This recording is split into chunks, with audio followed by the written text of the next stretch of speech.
Bengal in charge for the Bharatiya Janata Party and Union Minister, Mr. Pradhan joins us. Mr. Pradhan, बधाई हो आपको.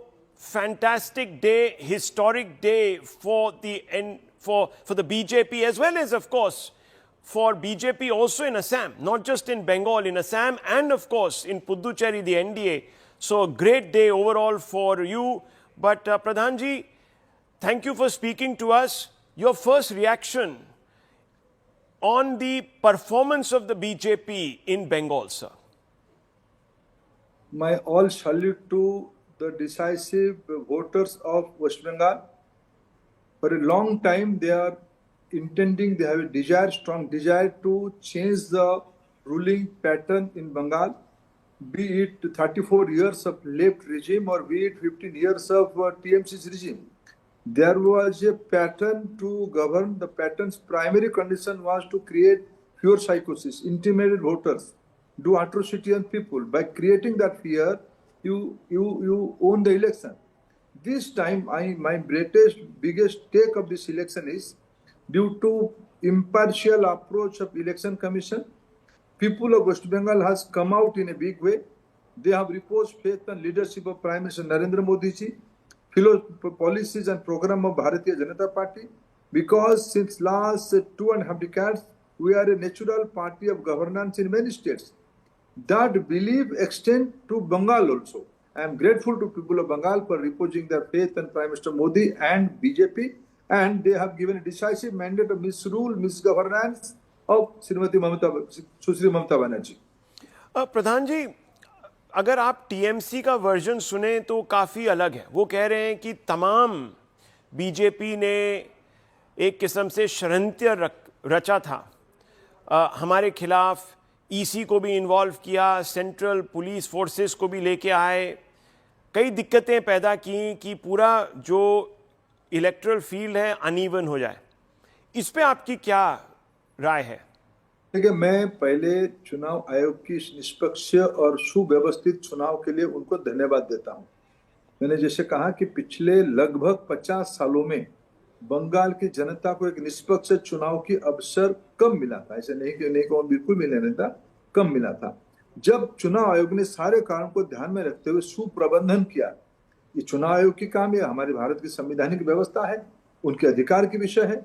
SIR क्या पहली बार हुई है क्या? देश में पहले भी एसआईआर हुई, होनी नहीं चाहिए क्या? भारत की मतदाता सूची में भारतीय रहेंगे या रोहिंग्या रहेंगे, क्या घुसपैठिया रहेंगे, ये मुद्दा था. क्या देश में गो तस्करी होनी चाहिए?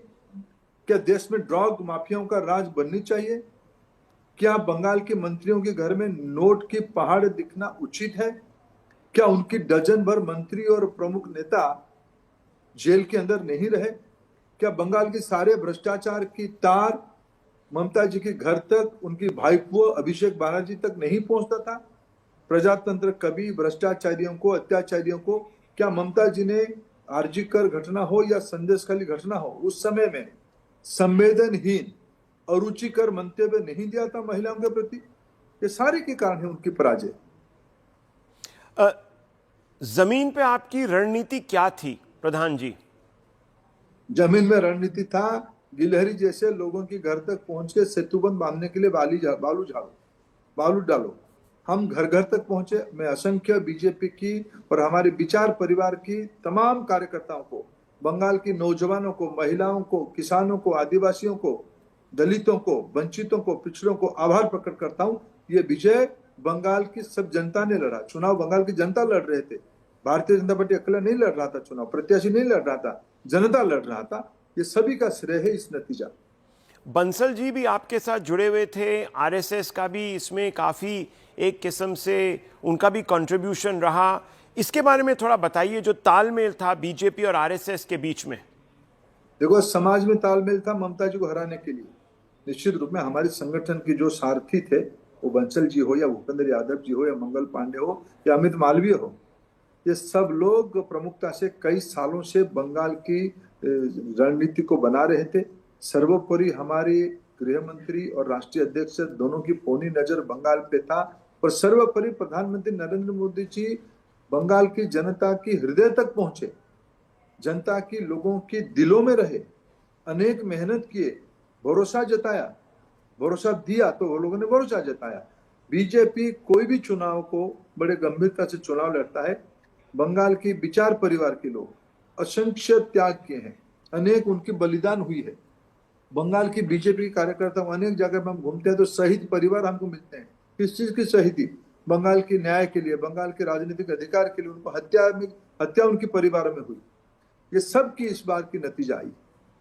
भवानीपुर में भी कांटे की टक्कर नजर आ रही है, इस पे आप क्या कहेंगे? मेरा जो जानकारी है, भवानीपुर में भी शुभेंदु जी का विजय हो जाएगा। अभी 4-5 राउंड बचे हैं। हाँ, लीड तो कम हो गई है, 5,000 के नीचे ही आ गई है वो लीड। तो आप कह रहे हैं कि 4 राउंड के बाद ममता बनर्जी की निश्चय हार होगी, आप कह रहे हैं? मेरे भरोसा है कि शुभेंदु जी का जीते वहां भी हो जाएगा। नंदीग्राम में हो चुका है, लगभग हम जीत की ओर बढ़ चुके हैं नंदीग्राम में।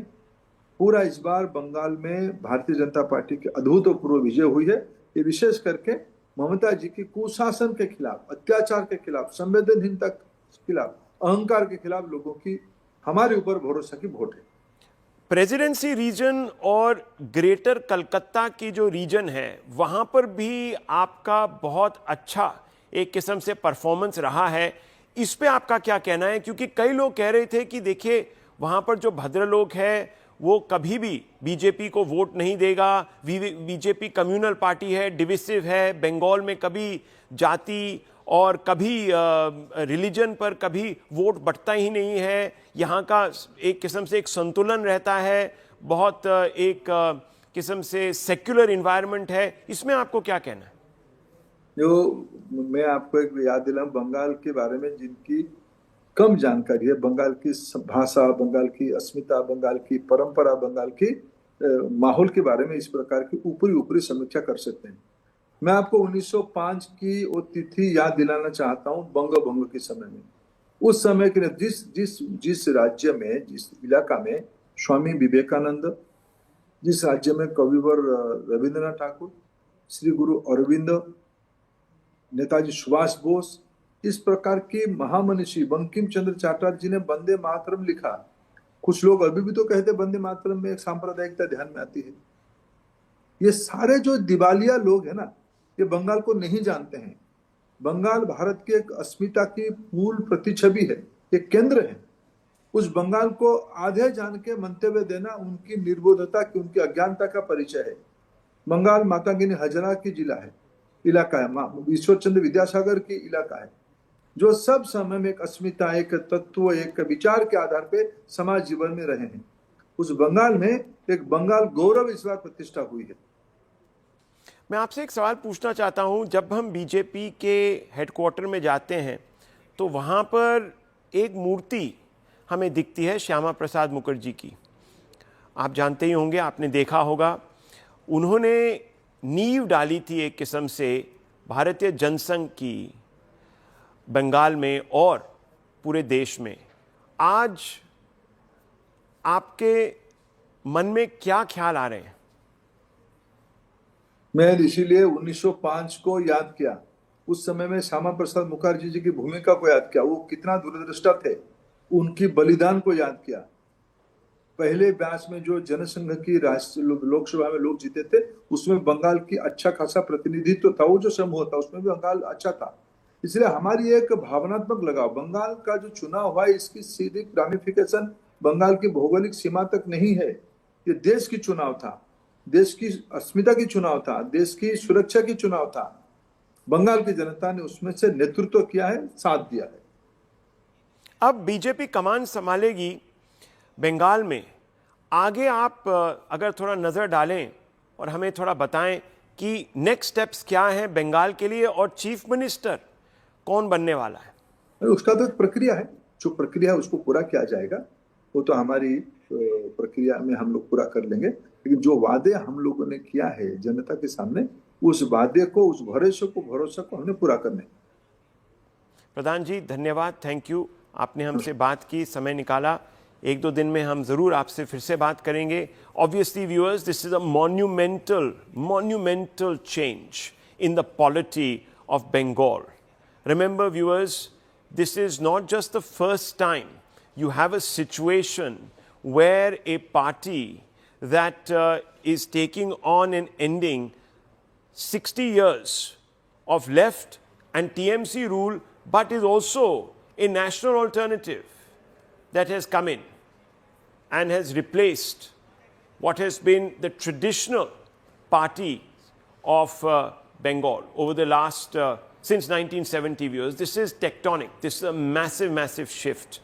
And obviously the Prime Minister is going to touch upon this. Right after the Bihar elections, within hours of the result, he went to, of course, the BJP headquarters. And at that day, he said that the Ganga also flows into Bengal. And those words, viewers, have proven to be not just apocryphal, but also prophetic.